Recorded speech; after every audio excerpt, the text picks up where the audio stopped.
So One Punch Man Chapter 213 at ang title nga nito ay Public Eye. At nagsimula nga ang chapter mga tol sa ginawang pagbanat ni Amaymas sa Monster Clown. Makikita nga dyan na talsik nga ito at wasak nga dyan ang ulo ng payasong yan. At nasabi na nga dyan ni Amaymas na execution complete. Pero mula nga dyan yung lobong hawak ng clown bigla na lamang pumutok at kasunod nga nyan ang napakabilis na pag-regenerate ng ulo nito. Muli ngang nagdikit ang nawasak na ulo ng payaso at talagang biglang bigla dyan si Sweet Mask. At mula nga dyan dito handa na namang lumaban ng monster. Napakabilis nga dyan gumagalaw ang ulo nito, tila ba nagmamagic siya. At nasabi nga dyan ni Sweet Mask na siniguro niya nga raw na tinapos niya ito. Pero dito nga talagang tumatawa ang payasong yan. Kaya dahil nga dyan naisip ni Amaymas na hindi isang regular na monster ang kaharap niyang clown na yan. At nag-umpisa ngang tumalon-talon dyan ang clown. Naisip nga dyan ni Amay na maaring yan daw yung klase ng halimaw na nag-merge sa costume niya at pag nakareceive ito ng damage mapupunta lang ito sa balloon saka ito puputok. At napapatanong nga siya dyan kung gaano katinding damage ba ang kayang i-take ng clown na yan. Sa hula niya nga raw kung hindi siya nagkakamali kaya pang tumanggap ng payaso ng 2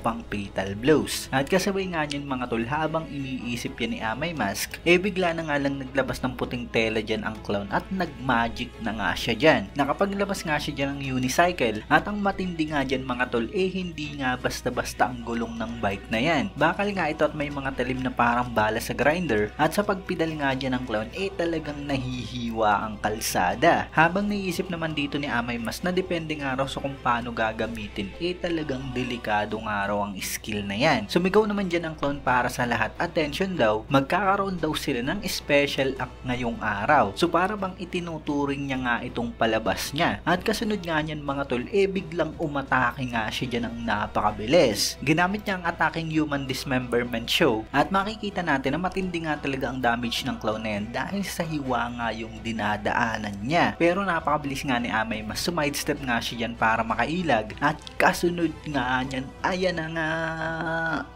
bagang! Sabay banat niya nga dyan ng napakatindi sa tiyan ng clown. Napakalakas nga ng impact nito kung saan luluwa na naman nga ang mata dyan ng clown habang sinasabi dyan ni Amay na mabuti nga raw at nandyan siya bago pa raw mas lumala ang problemang ito. Tilapon nga dyan ang clown mga tol sa lakas ng atake ni Amaymas pero talagang hindi nga rin basta-basta ang payasong yan at kumapit nga lang dyan yung gulong ng unicycle niya. At makikita nga natin mga tol na nasalag niya nga ng hammer niya yung ginawang pag-atake ni Sweet Mask. At nagtataka nga dyan yung si Amay na nasalag nito yung ataking ginawa niya kahit na low level pa yung monster na yan. Bagong monster nga lang daw yan kaya maaaring napakabilis nga raw ang paglakas nito. At dito mga tol pinapakita na madaming ang mga tao ang nanunood sa laban na yan. Mukhang hindi nga agad nila nakilala si Amay Mask pero chinecheer nga nila ito na talunin ng monster. At dito nga mga tol pinakita na ito palang mga gwardiya na binugbog ng clown ang dating Narinki Squad. Kung maalala nyo, sila nga yung grupo na pinadala ni Mr. Narinki sa Monster Association Arc para iligtas ng mga time na yun si Waganma. May mga battlesuit pa nga sila pero kinawawa nga lang sila nung nakaharap ng mga kadre. At ngayon pala na-demote na nga sila bilang mga gwardya. Anyway dito nga talagang natutuwa ang clown at talagang maraming araw siyang natatanggap na atensyon. At sa napakatinding panel nga na to ipinakilala nga siya. Siya nga si Pesky Clown at ang disaster level niya ay Tiger. So mababa nga lang talaga yun mga tol. Pero sabi niya nga dyan siya na nga raw ngayon ang center of attention at habang patuloy nga raw siyang tinitignan ng mga taong yan mas nararamdaman niya nga na merong something na talagang nag-o-overflow sa katawan niya. At alam niya nga raw na talagang para sa kanyang spotlight. At grabe dahil sa parang nahihibang na nga ang clown na yan. Habang naisip naman ni Amaymas na ang kalaban niya nga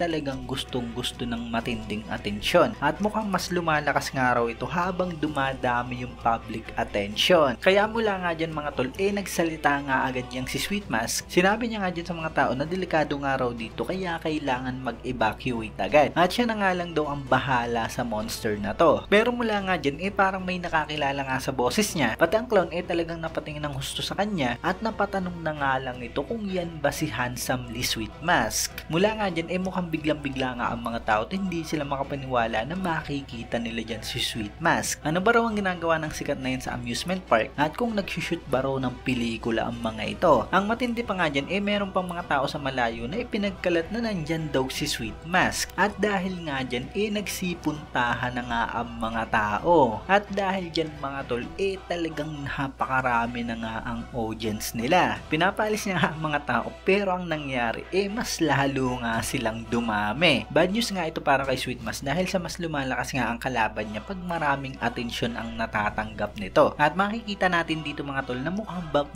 na nga ang payasong yan. Napakalaki na nga ng katawan niya kumpara kanina nang makakita siya ni Amay Mask. Interesante nga ito mga tol base sa webcomic at talagang mangyayari nga yung pinakakinakatakutan ni Sweet Mask. So ayun nga lang mga tol, ang chapter 230 ng One Punch Man. Kung nagustuhan nyo nga ang video to, huwag nyo sana kalimutang mag-iwan ng like dahil napakalaking tulong na yan para sa ating channel. Ayun, maraming salamat sa inyong panunod at mag-iingat kayo palagi.